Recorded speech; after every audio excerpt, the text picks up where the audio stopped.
Good morning बच्चों। आज हम हिंदी साहित्य अर्थात हिंदी रीडर पाठ 4 कठपुतली नामक कविता के प्रश्न उत्तर करेंगे। क्या करेंगे आज के हम कक्षा कार्य? कठपुतली नामक कविता के प्रश्न उत्तर करेंगे। हमारा पाठ कौन सा है? पाठ नंबर 4। यह कठपुतली नामक कविता भवानी प्रसाद द्वारा रचित है। इसमें कठपुतलियों का उनकी भावनाओं का वर्णन किया गया है और उनके बताया गया है कि कठपुतली किस प्रकार आपस में एक दूसरे से प्रेरित होकर अपने हक के लिए विरोध करती हैं। तो आइए अब हम इनके प्रश्न उत्तर की शुरुआत करते हैं। तो हमने इसके प्रश्न नंबर 1 और प्रश्न नंबर 2 कल की कक्षा में पूर्ण किए थे। आज हम प्रश्न नंबर 3 करेंगे। प्रश्न नंबर 3 और प्रश्न नंबर 4। तो आइए हम शुरू करते हैं। प्रश्न नंबर 3, नीचे लिखे पद्यांश को पढ़कर दिए गए प्रश्नों के उत्तर दीजिए। क्या बताया गया है कि नीचे लिखे पद्यांश को पढ़कर दिए गए प्रश्नों के उत्तर दीजिए। जो नीचे पद्य लिखा हुआ है, पद्य भाग जो कविताओं का दोहे टाइप में लिखा रहता है, कविताओं के माध्यम से जो लिखा होता है उसे पद्य कहते हैं, और जो कहानी के रूप में, निबंध के रूप में लिखा जाता है उसे गद्य भाग कहा जाता है।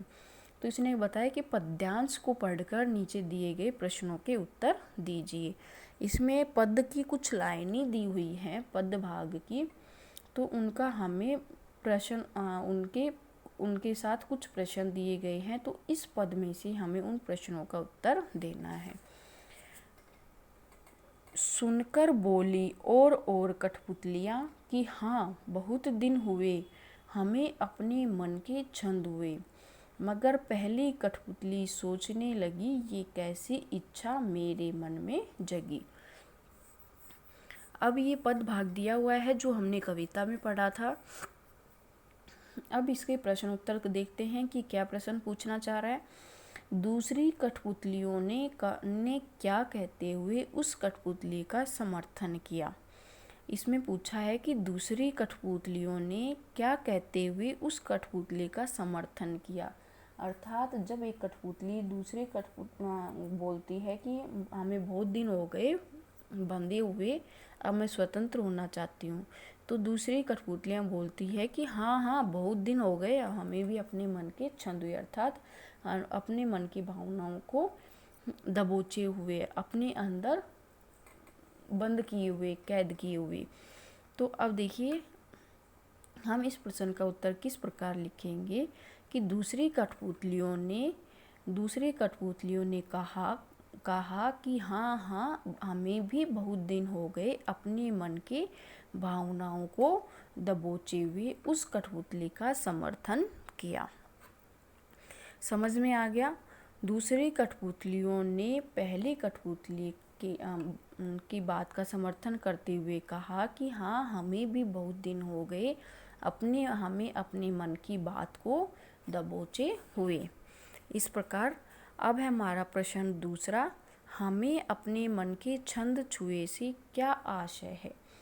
इसमें यह पंक्ति दी हुई है कि हमें अपने मन के छंद हुए।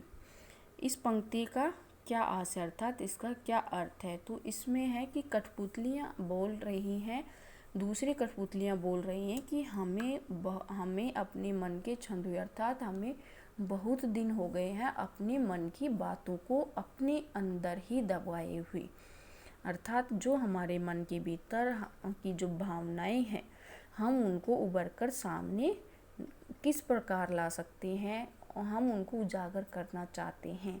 तो अब तक तो उन्होंने दबोच कर रख रखा था, लेकिन अब वो उनको उजागर करना चाह रही हैं। प्रश्न तीसरा, पहली कठपुतली क्या सोचने लगी और क्यों।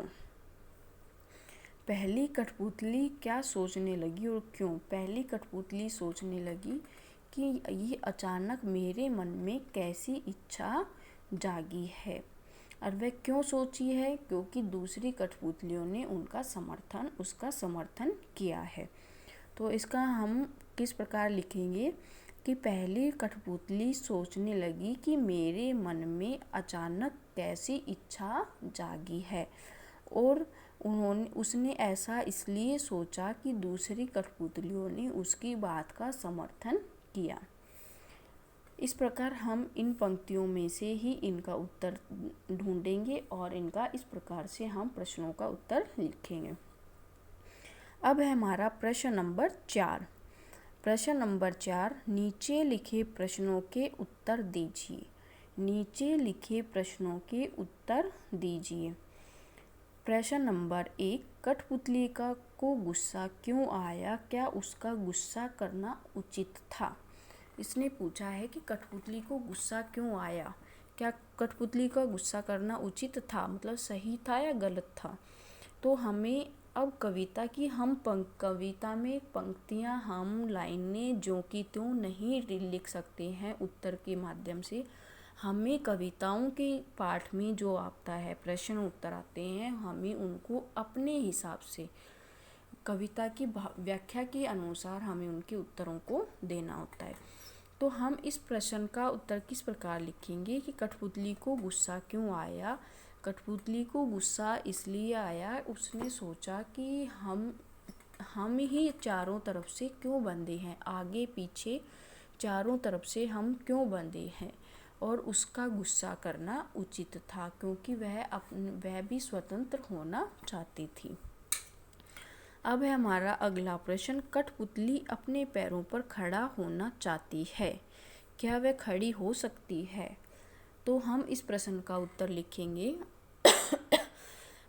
कि कठपुतली अपने पैरों पर खड़ा होना चाहती है और हाँ, वह अपने हक के लिए, अपने स्वाभिमान के लिए वह खड़ी हो सकती है, क्योंकि वह अगर कोई भी अपना हक अपने हिसाब से मांगता है, अपने हक के लिए खड़ा होता है, अपने अधिकार को पाना चाहता है, तो वह अपना अधिकार अवश्य प्राप्त कर सकता। अगर उसने अपने मन में ठान ली कि मुझे मेरा अधिकार चाहिए, तो वह अपना अधिकार अवश्य प्राप्त कर सकता है।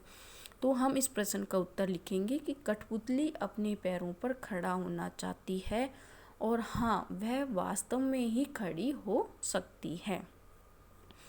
अगला प्रश्न है हमारा, पहली कठपुतली की बात दूसरी कठपुतलियों को अच्छी क्यों लगी?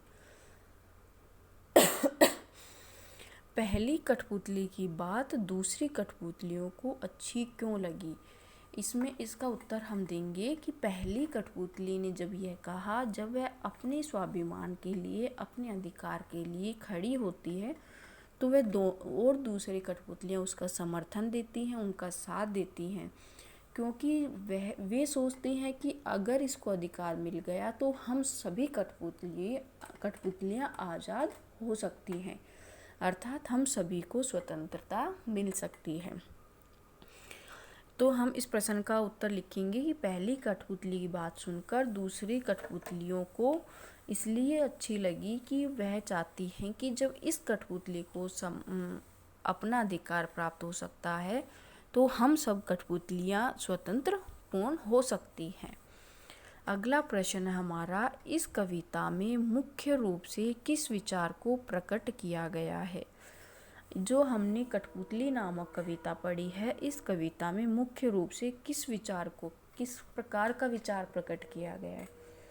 तो हम इस प्रश्न का उत्तर लिखेंगे कि इस कविता में मुख्य रूप से अपने अधिकारों को प्राप्त करना, अपने हक के लिए, अपनी स्वतंत्रता के लिए, अपनी आज़ादी के लिए, अपने हक के लिए खड़े होना, या अर्थात हम अपना अधिकार प्राप्त करने के लिए हमेशा तत्पर रहें, इस प्रकार के विचारों को प्रकट किया है कि हम दब्बू प्रवृत्ति के ना रहें और जो हमारा अधिकार है हम उसे प्राप्त कर ही रहें।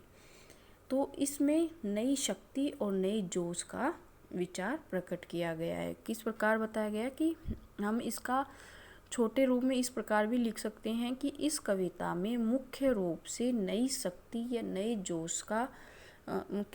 जोश के स्वतंत्र जोश के विचारों को प्रकट किया गया है, स्वतंत्र पूर्वक विचारों को प्रकट किया गया है। इस प्रकार बच्चों, आज हमारा गृह कार्य है प्रश्न नंबर 3 और प्रश्न नंबर 4। अब जब ये प्रश्न नंबर 3 करते हो तो हमें यह पद्यांश लिखना नहीं है, सिर्फ इसके प्रश्न लिखने हैं और इस प्रश्नों के उत्तर हमें कॉपी में करने हैं। तो आज आपका कार्य हुआ गृह कार्य में प्रश्न नंबर 3 और प्रश्न नंबर 4 आपको कॉपी में सुंदर लेख में पूर्ण करना है। और जैसे ही आपका कार्य पूर्ण हो जाता है, आप मुझे इस कार्य की फ़ोटो खींचकर मुझे सेंड कर देंगे।